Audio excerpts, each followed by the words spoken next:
is just fantastic.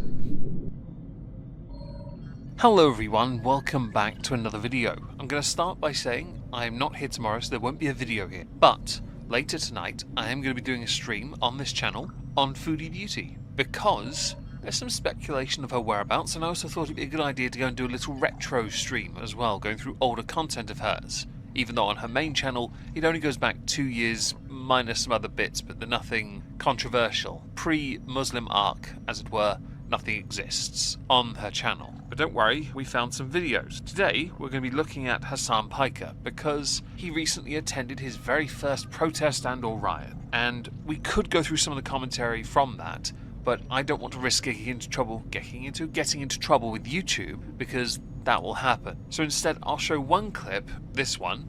Why wear a mask? Please enlighten us. Oh my god. Blue check marks on Twitter. There's some of the dumbest people on the planet.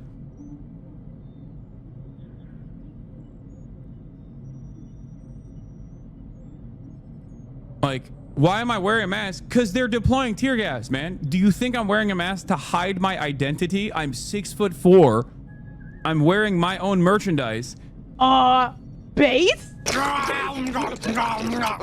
Okay, just a thing. Tear gas and a bandana over your mouth. It doesn't protect your eyes. You donut. You're wearing sunglasses. Okay? I also love that during one of these clips that was shared about, you challenged Asmongold to go to one, and Asmon basically said, yeah, he'd be there to help ICE. Your obsession with Asmongold is quite funny. Now, as a direct consequence of this, something happened to Hasan, and this is what I want to spend today's video going over, because it tickled me to no end. It says, Dear Hasan Piker, thank you for your participation in the Global Entry Program of U.S. Customs and Border Protection. Global Entry is a voluntary program available to travelers that pass a comprehensive background investigation.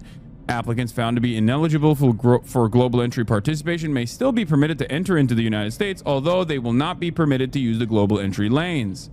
I wonder if anyone can work out what's about to be said next. Now, the Global Entry Program thing is something I'd never heard of. It's nothing I'm a part of. I don't pay attention. But Hasan has signed up for this voluntarily. He has recently courted enough controversy to be held at customs, something which he banned Asmon and the haters. You damn slop farmers. Yes, you should be ashamed of yourselves, you slop tubing types. How dare you? He's 6'4" and he wears his own merch, guys. Well, someone had to buy it. I mean, beyond your mother, that is. So let's see if we can work out what's said next. With that controversy of being detained at an airport, with the controversy gaining enough steam, he gets barely any bans, only on days where it actually benefits him for one. He's getting attention from the ADL, who are calling for him to be deplatformed, because his extremism is so much. What do you suppose they said next? I would put a countdown timer here, but I think we've all worked it out by now. We regret to inform you that your membership in Global Entry has been revoked for the following reason, in parentheses S, reasons. There's a big space there, and the only thing that it says is, you do not meet program eligibility requirements. Base? Now, for those who don't know what a Global Entry Pass is, essentially, it is a trusted traveler program that expedites customs and border control procedures for pre-approved low-risk travelers entering the United States. It allows members to use automated kiosk at selected airports, bypass passport control lines and customs declarations, and receive TSA pre-benefits at domestic airports. It is for US citizens and lawful permanent residents, as well as citizens of select other countries. Essentially, it reduces the entry, improves your TSA eligibility, there's no paperwork, you get a Global Entry mobile application, and expedited land and sea entry. It lasts for 5 years and requires a one-time application fee, and Hasan has been declined. Now, I would feel bad for you, I really would, but I don't want to because of who you are. I'm all for freedom of the press, you're not the press. You report what has already been covered. Even when you're on the front lines, you're copying somebody else. You're not the press. I'm all for freedom of speech, but all speech has consequence. Can anyone say with absolute certainty that Hasan's application was rejected because of what he has said? Can anyone say it's because of the current administration that received a popular vote and electoral college? No, they can't. This is after they gave it to me. So that's it. Was it revoked before Trump's inauguration? No, after. Base? Yeah, because he's put that statement there, you can guarantee he has run with that as a reason why it was revoked after he received it.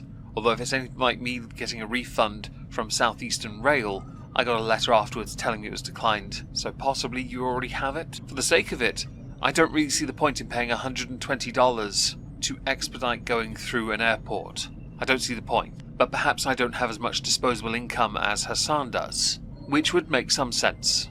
I also don't think, though, that Hasan should be given preferential treatment, because by doing so, he then feels like he's removed and above certain systems and peoples, which he already does anyway. I'd like him to be treated like an oik and a pleb like the rest of us. The more he suffers like that, the better he'll be, the stronger his character will become. Hello, Mia.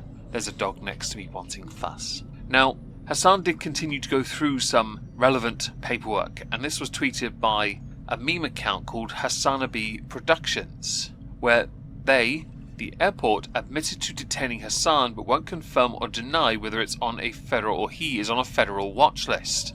Complaints most often arise because the traveler's name and personal information is similar to the name and personal information of another person in systems which contain information from federal, state, local, and foreign sources, or because the traveler has been delayed in travel for reasons unrelated to such data, such as by random screening.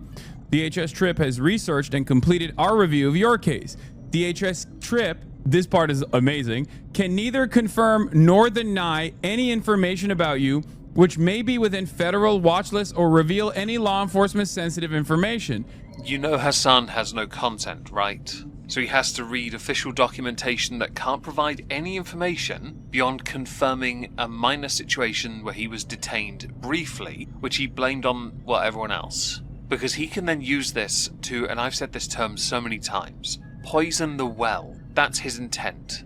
To create and generate conspiracy. There's a certain man whose name starts with Alex and ends with J. Owens, who's often accused of conspiracy theories, right? You're the left-sided version of him right now, but you're doing it in a way-about way, vaguely, a little nebulous dash here and there of meh, just to try and make it seem like the state is against you because you're Hasan Piker. I'm sure there are many people who feel bad for Hasan, believe his rights are being infringed upon, and so on. The problem with Hasan, and it's a problem many of his orbiters also suffer from, is that they do to an extent push these boundaries knowing they are free of all consequence. Eventually, a consequence will come their way, and when they try to beg for something different or for information to try and make themselves look better, they get this instead. And that's where the line is, because they know they can't take it much further. So to see how they react is a testament to the character they present. In the case of Hasan, reading fast and bored. He's always bored. Have you ever considered a healthy hobby, like scalping Pokemon cards? Because you look the type who could do that, and do it well. However, we have made any corrections to records that our inquiries determined were necessary, including, as appropriate, notations that may assist in avoiding incidents of misidentification. For your general information, here's how Redress helps you when traveling. It's like, again, that's just general information. Give me why I got... I'm asking why I got specifically detained, and they're just like, listen, we can't confirm or deny what it is, but we've made necessary changes. Base? So there is a possible reason for his detention at that time, one that has been speculated and somewhat confirmed. He was detained mid-May this year. His global entry pass had been revoked in March. So it is believed he had used his pass that was no longer eligible, and that was the reason why. It is not because he's a super far left-leaning activist, as he wants to call himself now. He's been to a protest. A journalist? No. Nothing like that. Nothing about the absolute vitriol he espouses in the online space. No. Instead, it's because he actually didn't have the necessary credentials to be where he was trying to go to get through as quickly as he tried to get through. If this is true, then it makes more sense. But Hasan wants this in definitive writing, which also makes some sense.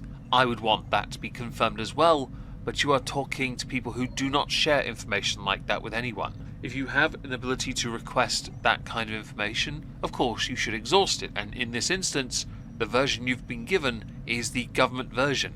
Okay, I know you don't like this particular government and the systems in place that run the institutions. You, however, are a big proponent for big government. So these kind of systems will always exist. The United States is rigorous. It is very clinical when it comes to making sure people that come in through airports especially are checked thoroughly. It's always been the case since 2001. You using this for content is a bit of a dry day for you, really, isn't it? I guess you weren't going to talk about any of the actual heinous things that were going on in LA, though. You're far too removed from that, aren't you, Hasan? Never tweet at all, and yeah, I don't know. And yeah, I don't know what to say about that. Really obsessed? I guess so, right? But anyway, I'll see if there's anything else that's worth looking at with this. But yeah, he got declined from Homeland Security. He lost his privilege, by the way. This is not a right, it's a privilege. Base? A somewhat ironic term to use for someone like Hasan who believes in privileges existing for those of race, for those of nationality as well. It's ironic that he'll happily use those systems in place to earn or obtain or pay for those privileges, and then cry about them when they're not his anymore. You're a Nepo child, basically. You were born in privilege. You were born in privilege of wealth until your dad blew it. Now you have it, and you're gonna blow it eventually. I think your stardom, as it were, Hasan, will go around the same time the hair on top of your head goes. So, 5 years, maybe? To get this pre-clearance because of his outspoken and direct support of terrorist organizations. This is a huge Department of Homeland Security W. Oh, like overall, what my favorite flag? Yeah. Hezbollah. Base? There is an increasing number in the online space who do consider this a big dub for Homeland Security. Many, in fact. There is an increasing number of people who believe in the United States that if you speak ill of the United States in the way that Hasan does, unless you have a permanent right to stay, you should be out of there, quite frankly. I'm going to go out on a limb and assume, because I don't know for certain, that Hasan does have a permanent right to stay. Otherwise, he would have been yeeted by now. And we all know that's true. And I think even Hasan can understand that they're making the right decision. And there is literally no way to defend it otherwise. There is no way that you can come to the conclusion that that is not the right call to make. Huge W. Considering what this global entry nonsense is, I wouldn't be surprised if he tried to reapply anyway. I wouldn't be surprised because Hasan thinks of himself so highly and deserving of every privilege he should have, which means, to an extent, I would argue he's a little out of touch with reality. Or he'll wait for the next administration if it's blue, and then he'll do it then, believing that he'll be given preferential treatment. As far as I'm concerned, nobody should be given preferential treatment, ever. Unless you are the president, no. I don't care if you're famous, don't care. Head of state, yes. Governors, I might make an exception and say that Gavin Newsom should be given zero preferential treatment, considering what is happening in his state again, and his blind eyes towards it are astonishing. But that's a discussion for another time, and on Rumble where I won't get demonetized. As we've reached the end of this, I'd love to know what everyone thinks. Please do let me know in the comments down below. If I don't see you here later for a stream on Foodie Beauty and a retro look back on her older content on other people's channels, yeah, I hope you have a wonderful day and I hope you have a lovely weekend as well. And thank you all very much for listening. Oh, and there's a new episode of Not Worth a Cork tomorrow on Moistski Live. Back on the whiskey bender, everyone. Join us. Base?